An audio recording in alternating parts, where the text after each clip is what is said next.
What's happening, Cowboy Nation? This is GenX Cowboy coming to you from Family First. We're going to get into the show.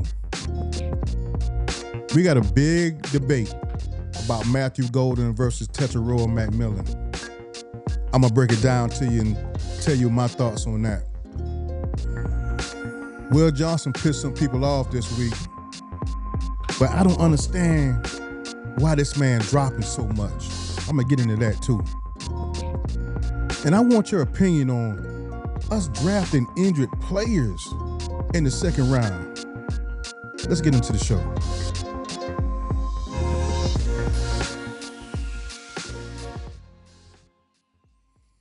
Guys, welcome to the show. I am your host, GenX Cowboy.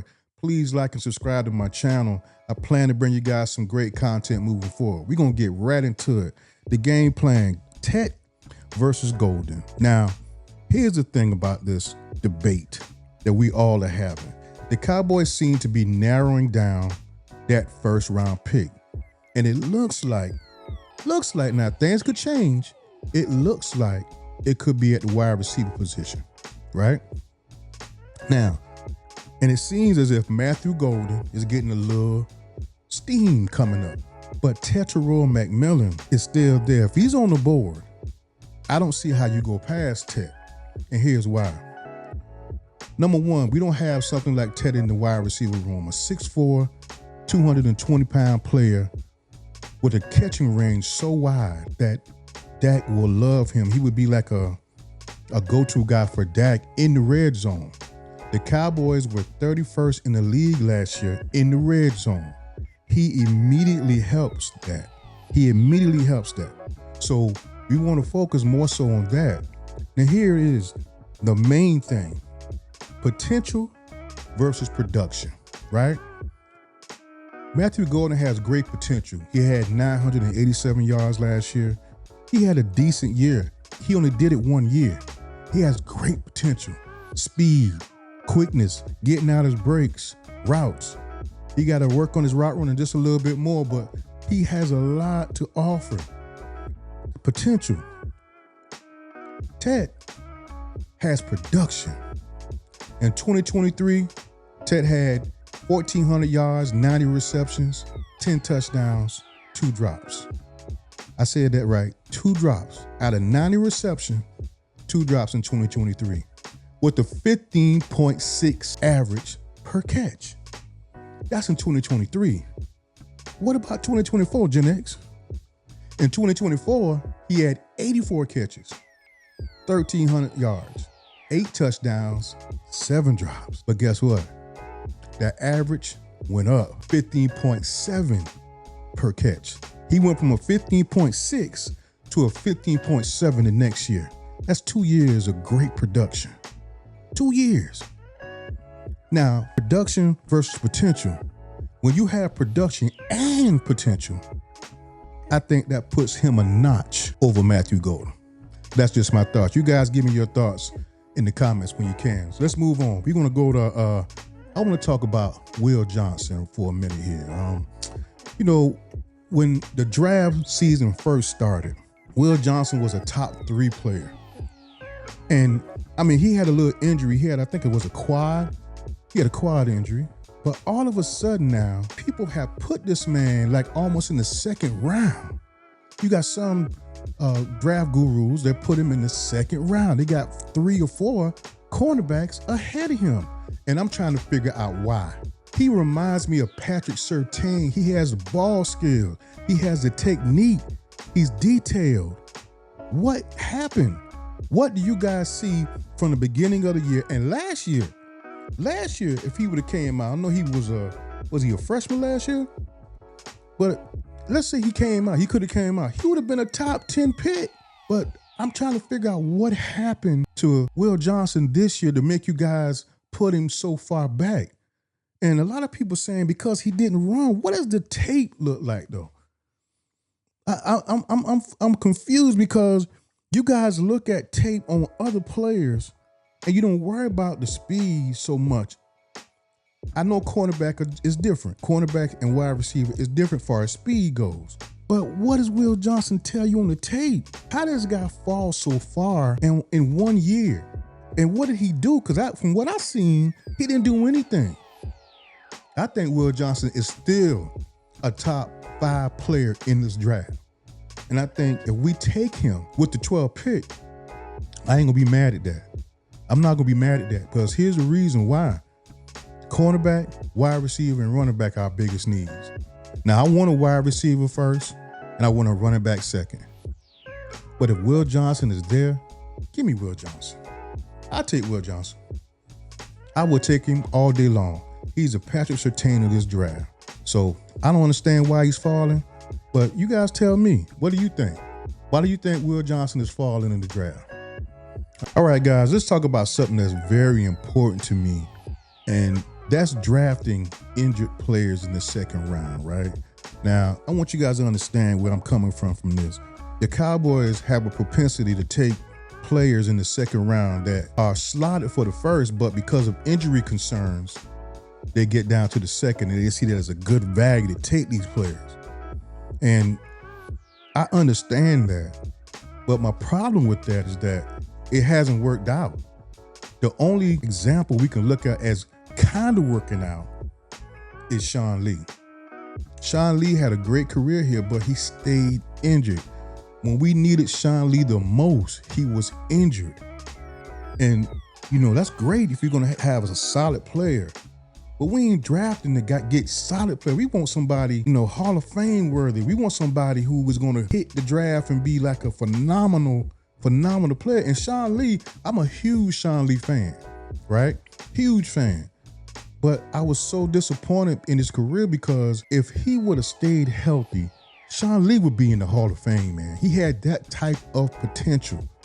He was outstanding as far as reading the offense and doing his job as a linebacker. He was amazing. He just couldn't stay on the field. That's the problem I had with Sean Lee, man. He stayed injured a lot, but that's Sean Lee. That was the best example. But we had Jalen Smith. We drafted Jalen Smith. We got a couple of good years of the Jalen Smith, but he never lived up to his billing of a second-round pick. I think Bruce Carter was kind of injured. He failed a little bit, and we took Bruce Carter. We have examples here that we took in the second round that didn't work out for us. And now we're thinking about drafting. I make sure I get his name right because they said he changed his name. And make sure I got his name right. Siobhan Revell Jr. I hope I'm saying that right. But now we're talking about taking him in the second round because we're cornerback needy. See, the Cowboys didn't address the cornerback position in free agency.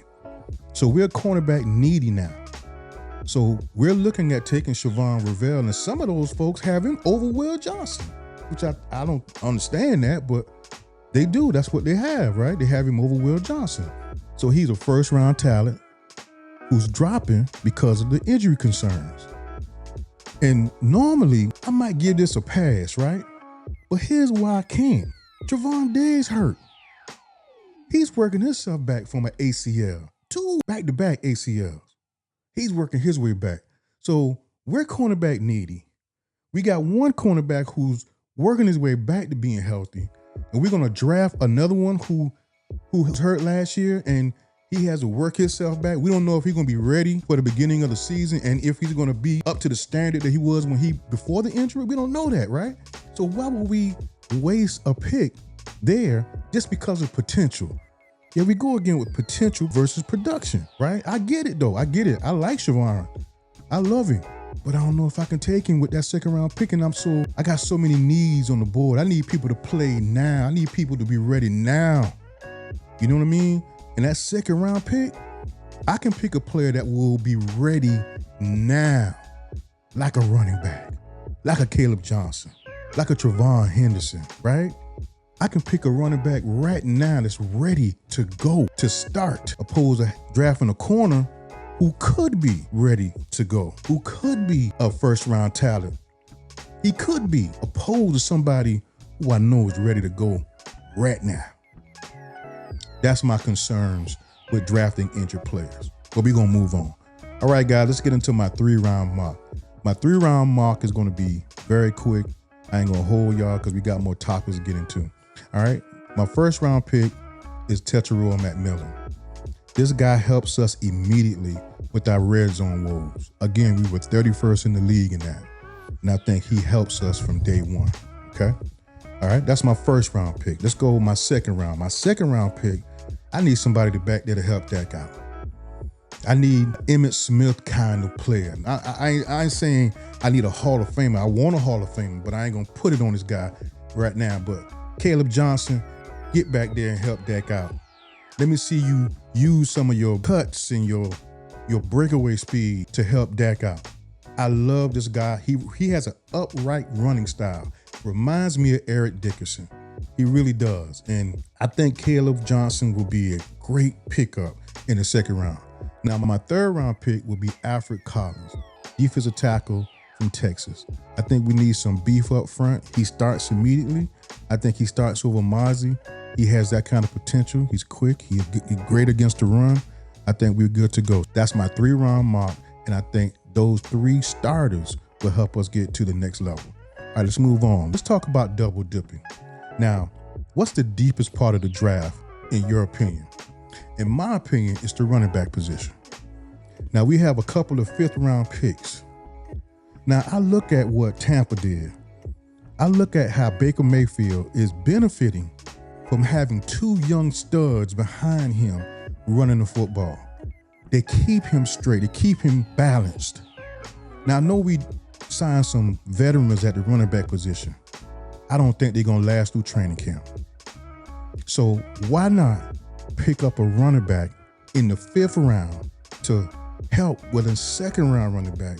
Then we got 2 young studs with Dak. Look at it. 2 young studs with Dak, with CD, and Teteroy over there. Now, if Teteroy in there, take Emeka Egbuka or either Matthew Golden. But just think about that. We're set on offense, right? We're set. So why not do that? That'll be great for Dak. It'll be great for the offense. It'll go into the feeling of how we want to run the ball. We want to run the ball.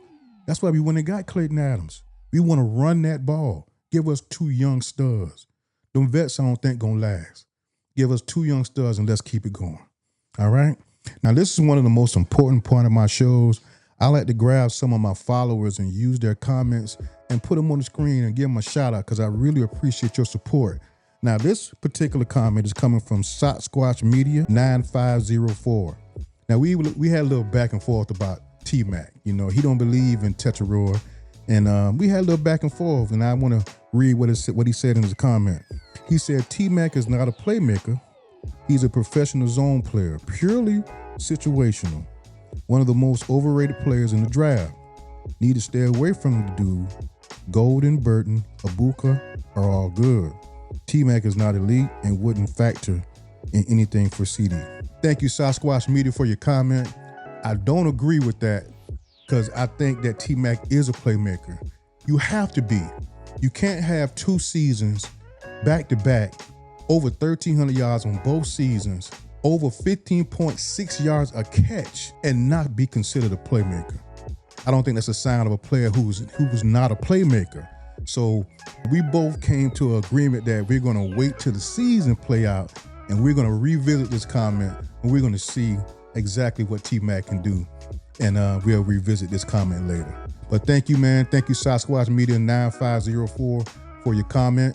I appreciate your follow, and we'll get back to you, man. All right, guys. I'm gonna give you my final thoughts. I hear Stephen Jones talking about trading back, right? Trading back. To me, I don't understand the Cowboys and how they are so eager to share information with the media and let everybody know what they do. It's like they don't hide anything. So, and here's the thing. It's not like they're just throwing stuff out there for people to go. No, this is what they're going to do. See, they don't know how to lie. They don't know how to hide things. They want to put all this stuff out. And that's why they get handled like this in the draft. That's why professional GMs in the league treat the Cowboys the way they treat them because they can't keep their mouth shut. We don't need to know that. You need to be talking to the other GMs about that. Why are you telling us this? I don't hear nobody else talking about trading back. So why are you doing it? But anyway, I'm going to address it. He's talking about trading back. Now, let's say he trades back. right? I would think if he trades back, it would be somewhere, 3 to 4 picks down. I wouldn't trade out of the first by no means. And if he trades into the 20th, he gonna miss some great players. I'm fine with you trading back. If you can trade back and pick up a Mecca Buka, a Luther Burden, a Mario Hampton, anything like that, that's a win. And we pick up a 3rd or 4th round, that's a win for sure. But don't get too cute. Don't trade all the way back to the 28th pick and we miss some phenomenal players that could really help us right now. But that's my thoughts. All right, family. Thank you guys for rocking with me. Please like and subscribe to my show. I plan to bring you guys some great content moving forward. I think we got 9 days left. I think it's going to be a phenomenal draft. Will McClay, this is his comeback tour. Y'all get ready. Cowboy Nation, stay up.